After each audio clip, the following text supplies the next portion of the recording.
किसी ने क्या खूब कहा है कि न झुकाओ तुम निगाहें कहीं रात ढल न जाए, न झुकाओ तुम निगाहें कहीं रात ढल न जाए, कि तेरे आने की खुशी में मेरा दिल निकल न जाए। दोस्तों, 13 वर्ष का वनवास खत्म होने को था, पर ठीक उसी वक्त धृतराष्ट्र ने एक संदेश भेजा।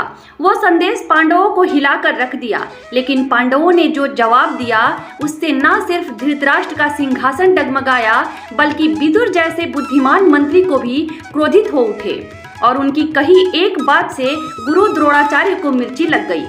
तो सवाल उठता है कि अगर उस समय के नेता ऐसे थे तो आज के नेता कैसे हैं? क्या नेता राष्ट्रहित में फैसले ले रहे हैं या बस सत्ता की कुर्सी बचा रहे हैं? इस वीडियो में न सिर्फ एक ऐतिहासिक कथा है, बल्कि एक आईना है जो आज के हर नेता को देखना चाहिए और हर नागरिक को समझना चाहिए। लेकिन वीडियो को अंत तक देखिए, क्योंकि आज हम जानेंगे कि असली नेता कौन होता है और राष्ट्र धर्म कैसे निभाया जाता है। अगर वीडियो अच्छा लगे तो वीडियो को लाइक और चैनल को सब्सक्राइब कीजिए। इससे आपको कुछ नहीं बिगड़ता, लेकिन मुझे मदद मिलती है। तो चलिए वीडियो शुरू करते हैं। दोस्तों, वनवास के 13 वर्ष पूरे होने को थे। पांडवों की आंखों में अब भी उम्मीद थी कि न्याय मिलेगा और वे सम्मान के साथ हस्तिनापुर लौट सकेंगे। लेकिन तभी धृतराष्ट्र का एक संदेश आया, तुम लोग वन में ही रहो और वहीं खुश रहो।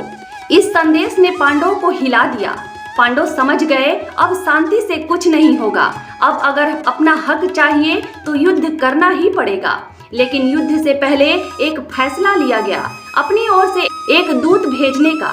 और जब यह सूचना महात्मा विदुर तक पहुंची तो उन्होंने जो कहा उससे न सिर्फ हस्तिनापुर का सिंहासन हिल गया, बल्कि गुरु द्रोणाचार्य तक को मिर्ची लग गई। जब विदुर ने यह सुना कि पांडव अब हस्तिनापुर में दूत भेजने वाले हैं तो वे समझ गए अब युद्ध टालना असंभव है। युद्ध निश्चित है, लेकिन फिर भी एक राष्ट्र हित के लिए युद्ध को टालने के लिए विदुर ने आखिरी प्रयास करने का निर्णय लिया। वे उसी क्षण राजमहल की ओर चल पड़े और भीष्म पितामह के महल में प्रवेश किए, जहां उस वक्त भीष्म, गुरु द्रोणाचार्य और कृपाचार्य आपस में बात कर रहे थे।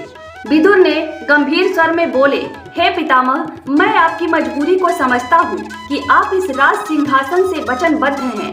हे पितामह, लेकिन कृपाचार्य और गुरु द्रोणाचार्य की क्या मजबूरी है कि महाराज धृतराष्ट्र को सत्य का सामना नहीं करवाते?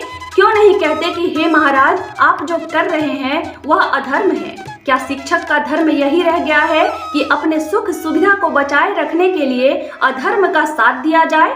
विदुर के इस बात से गुरु द्रोणाचार्य को मिर्ची लग गई, जैसे किसी ने जख्म पर नमक छिड़क दिया हो। जो काम उस समय गुरु द्रोणाचार्य कर रहे थे, आज वही काम हमारे नेता कर रहे हैं। गुरु द्रोणाचार्य बोले, हे महात्मा विदुर, मैं धर्म की परिभाषा भली भांति जानता हूँ। मैंने वेदों का अध्ययन किया है। धर्म और अधर्म में फर्क करना मुझे आता है। मुझे हस्तिनापुर की रक्षा करनी है, यही मेरा धर्म है। इसलिए कृपया मुझे धर्म का पाठ न पढ़ाएं। लेकिन गुरु द्रोण जानते थे कि विदुर जो कह रहे हैं वो सच है। वो यह भी जानते थे कि महाराज धृतराष्ट्र के कारण ही उन्हें गरीबी से मुक्ति मिली थी। बस उसी उपकार के कारण गुरु द्रोण सच बोलने से बच रहे थे। वह जानते थे कि धृतराष्ट्र अधर्म कर रहे हैं, लेकिन उन्हें उपकार की कैद ने उन्हें मौन बना दिया। लेकिन अब विदुर ने ऐसा जवाब दिया कि गुरु द्रोण की सिट्टी पिट्टी गुम हो गई, जैसे सभा में बिजली गिर गई हो। विदुर ने ऊंचे स्वर में कहा, हे आचार्य, आप हस्तिनापुर की रक्षा नहीं कर रहे हैं। आप महाराज धृतराष्ट्र के पुत्र मोह की रक्षा कर रहे हैं। आप रक्षा कर रहे हैं शकुनी के कपट की। आप रक्षा कर रहे हैं दुर्योधन की अंधित्वाकांक्षा की। आप रक्षा कर रहे हैं कर्ण और दुशासन की अशोभनीय वीरता की। आप उसे बचा रहे हैं जो यदि बच गया तो ना हस्तिनापुर बचेगा और ना भरत वंश की मर्यादा। लेकिन हे आचार्य, अब भी कुछ नहीं बिगड़ा है। यदि आज आप बदल गए तो हस्तिनापुर उजड़ने से बच सकता है, क्योंकि धर्म वही है जो समय रहते जाग जाए। विदुर ने भीष्म पितामह से बोले, हे पितामह, आप अभी इसी समय महाराज के पास जाइए और उन्हें आदेश दीजिए कि वह अपना दूत भेजें और पांडवों को बुलाकर इंद्रप्रस्थ वापस सौंप दें। अगर अब भी देर हो गई तो फिर युद्ध होगा और उस युद्ध में ना आप बचेंगे, ना गुरु द्रोण और ना ही हस्तिनापुर बचेगा। सब कुछ नष्ट हो जाएगा। इतना सुनते ही गुरु द्रोण को रहा नहीं गया। वह गुस्से में बोले, मुझे डराने की कोशिश मत कीजिए महात्मा विदुर, मैं युद्ध से नहीं डरता और ना ही किसी भविष्यवाणी से। फिर विदुर ने कहा, आचार्य, विराट युद्ध में आप भी थे, पितामह भीष्म भी थे, विशाल सेना थी और वह सारे वीर योद्धा भी थे, लेकिन फिर भी अकेले अर्जुन ने सबको पराजित कर दिया। अब सोचिए आचार्य, अगर फिर से युद्ध हुआ तो उस पांडव सेना में अकेला अर्जुन नहीं होगा, बल्कि पांचों पांडव, श्री कृष्ण और अनगिनत वीर योद्धा साथ खड़े होंगे। क्या आप टिक पाएंगे उस सेना के सामने? क्या आपकी तलवार धर्म के विरुद्ध खड़ी होकर टिक पाएगी? विदुर और भीष्म महाराज धृतराष्ट्र के पास पहुँचे।